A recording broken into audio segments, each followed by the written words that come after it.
Really, feminists? Come on, there's got to be a happy medium between a husband making his wife wear this and a husband making his wife wear this.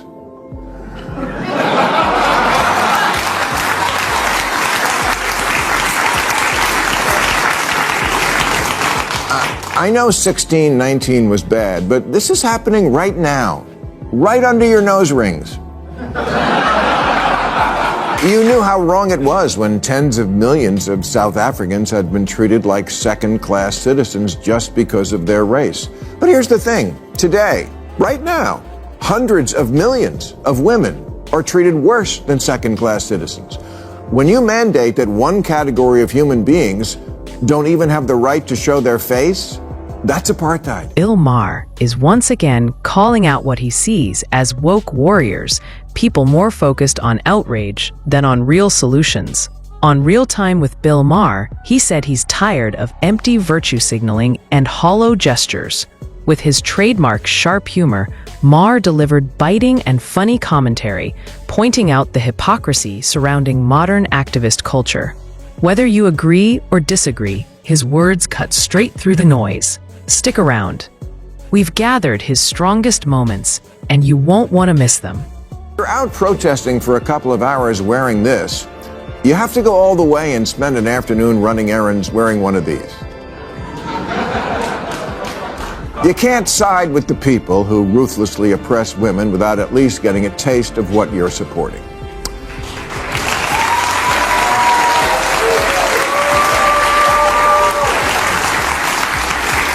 Maher doesn't pull any punches. He says when so-called woke groups defend terrorists in the name of social justice, that's hypocrisy at its worst. Posting hashtags is easy, but it's far different for those who live under the daily threat of violence. His opening statement was powerful, and it only grew stronger from there. Well, now that summer is here and the Hamas-backing college protesters have dispersed back to their summer internships at Goldman Sachs,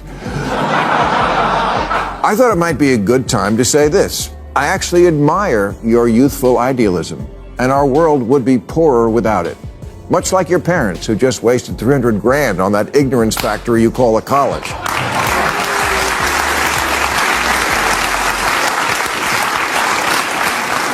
Not that I think it's your fault being this poorly educated and morally confused. That takes a village. Shitty schools, overindulgent parents, social media, that priest who rubbed lotion on you. But 3 cheers to you for at least having the impulse to seek a cause and something bigger than yourself. It's just that the one you picked, you missed the boat by a fucking mile. Maher also criticized today's education system, saying it produces followers instead of independent thinkers. Students are drowning in debt from degrees that often fail to teach critical thinking. He argues this is why so many young people blindly follow woke causes, or worse, sympathize with terrorists. He reminds viewers it isn't complicated. Hamas is a terrorist group. That's an undeniable fact. Yet too many ignore reality, repeating slogans instead of facing the truth.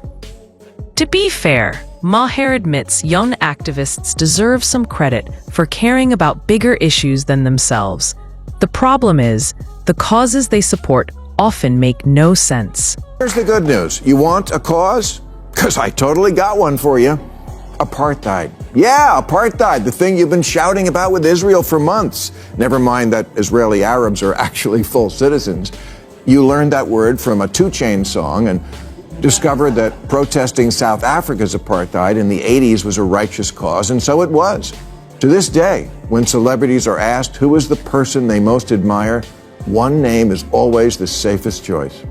Nelson Mandela. Nelson Mandela. Nelson Mandela. Nelson Mandela. Nelson Mandela. Nelson Mandela. Nelson Mandela. Nelson Mandela. Nelson Mandela.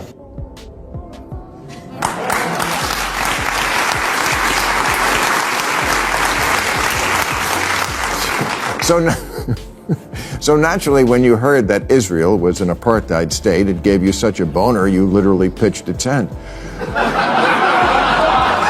He then turned to Nelson Mandela as an example of what real activism looks like. Mandela's struggle against apartheid in South Africa was about justice, discipline, and sacrifice. He wasn't chasing attention or shouting slogans. He was thoughtful, informed, and strategic. Instead of dividing people, Mandela built bridges with empathy and vision. That, Maher said, is true activism. Today's self-proclaimed activists could learn a lot from him. You knew how wrong it was when tens of millions of South Africans had been treated like second-class citizens just because of their race. But here's the thing. Today, right now, hundreds of millions of women are treated worse than second-class citizens. When you mandate that one category of human beings don't even have the right to show their face, that's apartheid. And it goes on in a lot of countries. But here's the problem. Many of today's woke activists praise Mandela, quote him, and call him their inspiration. Yet they don't fight for the causes he believed in. If Mandela is your role model, Maher says, then fight for the oppressed like he did. For example, millions of women in Arab nations are still denied basic rights. They can't vote, own property, or even leave home without a man's permission. That's gender-based apartheid. Yet instead of raising their voices for these women, countless students are busy chanting in support of terrorist groups. Maher points out the hypocrisy. It would almost be funny if it weren't so tragic.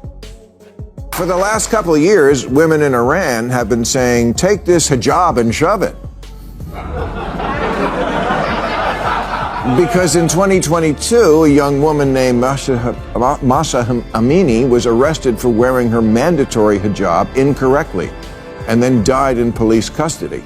And now security forces have killed over 500 people protesting her death and this obvious human rights violation.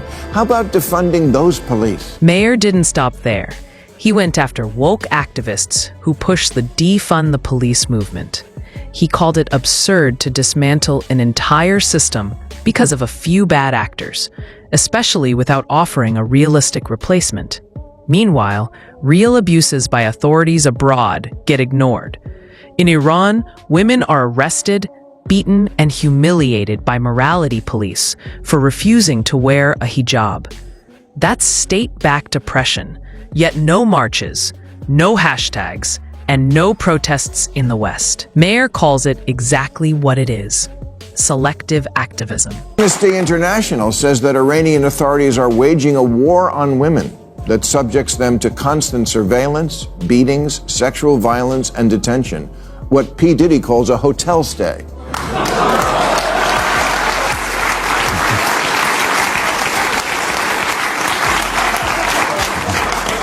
In Iran, Me Too isn't a movement. It's what a woman says when another woman says, "My life sucks."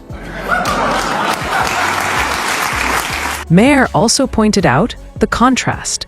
While woke activists love to criticize the US, they ignore how much freedom people actually have here, especially women. In America, women can vote, own property, pursue careers, run for office, and live their lives without needing permission from men or the state. They don't face arrest over clothing.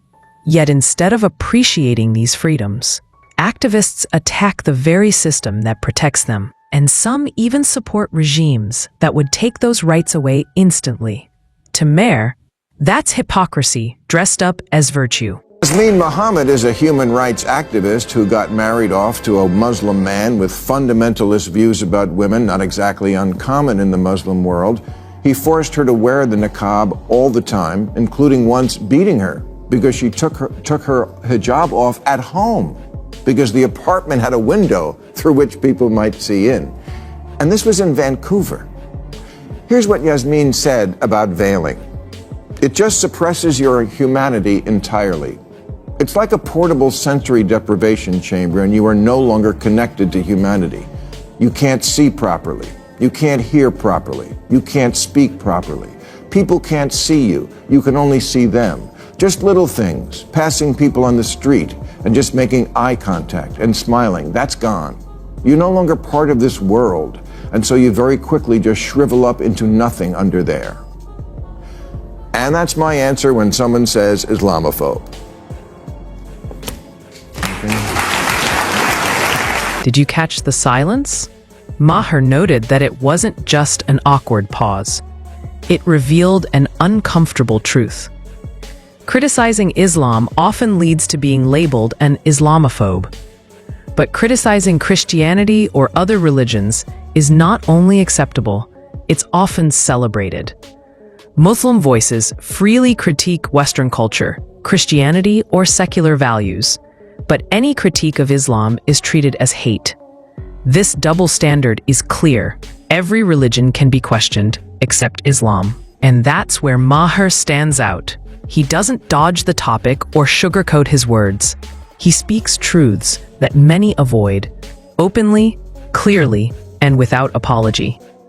Really, feminists? Come on, there's got to be a happy medium between a husband making his wife wear this and a husband making his wife wear this.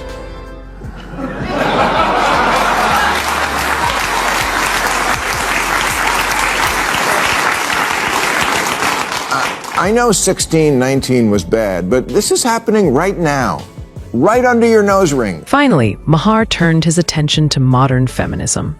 He noted how social media explodes when Kanye West comments on his wife's clothing, with feminists rushing to call him controlling. But where is that outrage when women in Iran are legally forced to cover their hair and bodies, facing arrest if they refuse? Maher points out the double standard. If celebrity fashion is called oppression, then what do we call women jailed over a headscarf? That's not fashion policing. That's state-enforced gender apartheid. His message is clear. Real feminism can't be selective. Protesting patriarchy in Hollywood while ignoring brutal oppression abroad isn't activism, it's performance. And it's not just the clothes. 15 countries in the Middle East, including Gaza, have laws that require women to obey their husbands. Laws, not just Harrison Butker's opinion. Maher's message throughout was consistent. He's not just telling jokes, he's exposing hypocrisy and selective outrage. From praising Mandela without following his example, to bashing America while ignoring true tyranny overseas. He highlights truths others are too afraid to say. In a culture filled with self-censorship, his voice is a reminder that truth doesn't bend to hashtags. If you found this powerful, don't forget to like and subscribe for more.